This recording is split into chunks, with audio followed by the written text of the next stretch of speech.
ওই দাদা শুরু করছে।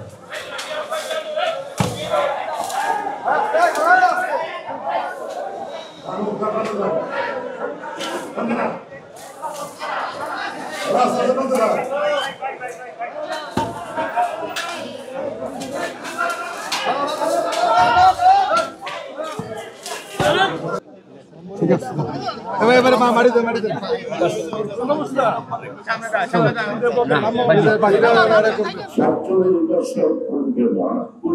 স্বাধীনতার মহান ঘোষক শহীদ রাষ্ট্রপতি জিয়া রহমান বাংলাদেশের সর্বপ্রথম খাল বিল নদীনালার খননের প্রকল্প হাতে দেয়। অনেক ছবি আছে, এই ছবিগুলির কথা বলে নিজের হাতে কলমে ঘন্টার পর ঘন্টা সবাইকে নিয়ে খাল খনন করেছে। এই খাল খননের কারণ তিস্তা ব্যারেজ, ফারাক্কা ব্যারেজের মধ্য দিয়ে আমাদের ন্যায্য পানির ভালো পাঠক করতেছে।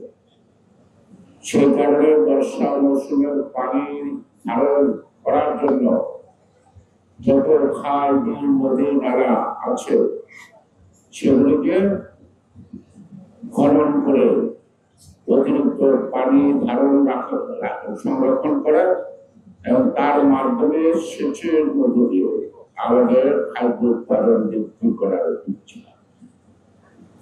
খাল-বিল পরিষ্কার পরিচ্ছন্ন না থাকলে সেটা মশা উৎপাদনের কারখানা হয়।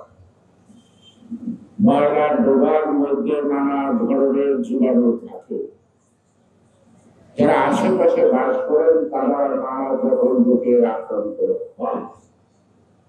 তাই খালের পাশে যাদের জায়গায় জমি আছে তাদেরকে আহ্বান করবো, আপনারা যার যার বাড়ি বরাবর তারা এই খালটা পরিষ্কার করে দেবেন।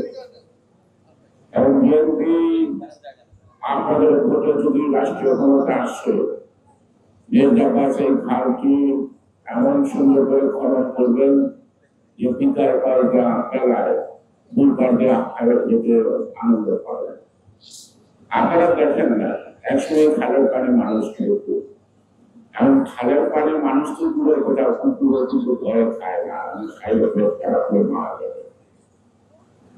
জার্মানি খাল খনন কর্মসূচিতে খাদ্য উৎপাদনের যে বৃদ্ধি পেয়েছিল, এই অভাবের দেশ থেকে সেদিন খাদ্য বিদেশে রপ্তানি করা হয়েছিল, এবং জিয়া রহমান প্রতিবাদ ছিল। সুতরাং এই খাল খননের যে কর্মসূচিটা এটা কিন্তু এখনো বিদ্যমান, অপরিহার্য এবং প্রয়োজনীয়।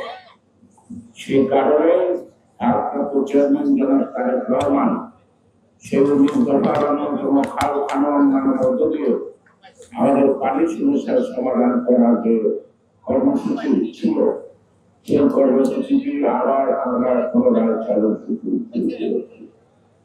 আমি জানি আপনারা আসছেন, আজকের আশায় শেষ আসা না, আর আসবেন ক্যামেরায় ছবি উঠলো, রাত্রিবেলা সবাই দেখবো না। যারা আছেন সবাই আশা করি এই খাল পরিষ্কার করার ক্ষেত্রে আপনারা আজকে অংশগ্রহণ করবেন আমার সাথে। বলেন তো, মানুষের খাল খনন নিয়ে আমাদের সঙ্গে সমালোচনা করতো, যাই খাল খননটা মহান উদ্দেশ্য ছিল, খালের মধ্যে যে একটা কোভিড ভাইরাস ছিল তারা খেয়াল করে নেয়। সেই কোভিডটা 17 বছর মানুষকে যন্ত্রণা দিয়ে এখন পালিয়ে আছে এই কোভিডটা। সুতরাং আমরা খাল থেকে কোভিড আনবো না, খাল থেকে স্বচ্ছ পানি আনবো, সেই পানি খাওয়ার উপযুক্ত হবে, সেই পানি দিয়ে আশেপাশের মানুষের অনেক সমস্যার সমাধান হবে এবং জলবদ্ধতা থাকবেন না। কারণ সরাসরি যদি খাল আর পানিটা বন্ধ করে খালটা যদি এখান থেকে শুরু না, ওইখানে শুরু করে শুরু আরো কল্পনা খাল বারবার করেন, এটা খাল আপনাদের মতিঝিলের মাঝখানে মুখন্দ এখানে খাল কমলপুরের দিক দিয়ে সেই খালটা সংযোগ হয়ে গেল নদী থেকে কিন্তু আমরা সেই খালটাকে আবার পুনরায় পুনরুদ্ধার করব, আমরা সেই আগের পরিবেশে আসবো। ঢাকা শহরে অনেক খাল বিল ছিল, আমরা আগে বুঝতাম যে খাল বইল বলে ভালো, কিন্তু খাল বললে কি বিপজ্জনক। সামান্য বৃষ্টি হলে আপনারা রাস্তায় নামতে পারেন না, হাঁটু কাটু হয়ে যায়, তাই না? আবার যারা খালের পাড়ে জায়গা আছে তারা পারলে খালের 10 ফুট জায়গা গাড়ে আর বিল্ডিং করে।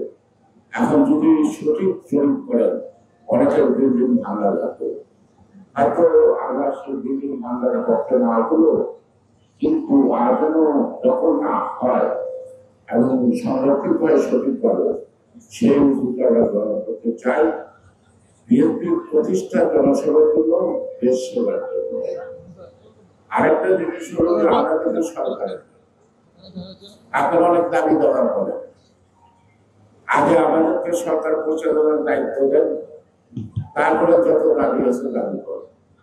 আমরা আপনাদের দাবির সাথে একা করবো, আপনাদের আপনাদের দলে এখন আমাদেরকে যদি দায়িত্ব দিতে হয় তাহলে কি দরকার?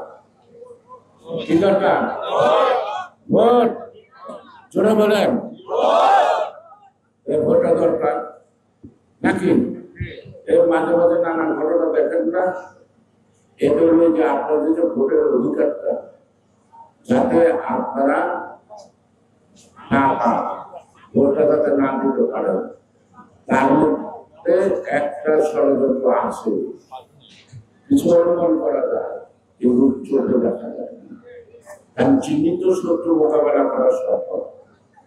যে শত্রুকে দেখা যায় না তাকে মোকাবেলা করা কঠিন, সে কারণে সদা সজাগ থাকবে, প্রত্যেকটা ঘটনা বুঝতে চেষ্টা করবে।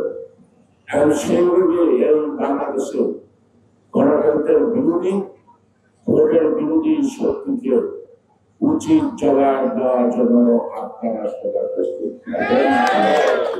সবাইকে ধন্যবাদ। বাংলাদেশ জিন্দাবাদ। এবং আমি আনুষ্ঠানিক মুখে বলতেছি, আমাদের আজকের খননের নাকি শুরু করে ঘোষণা করছি, এখন কিন্তু হাতে নির্ভর করতে হবে।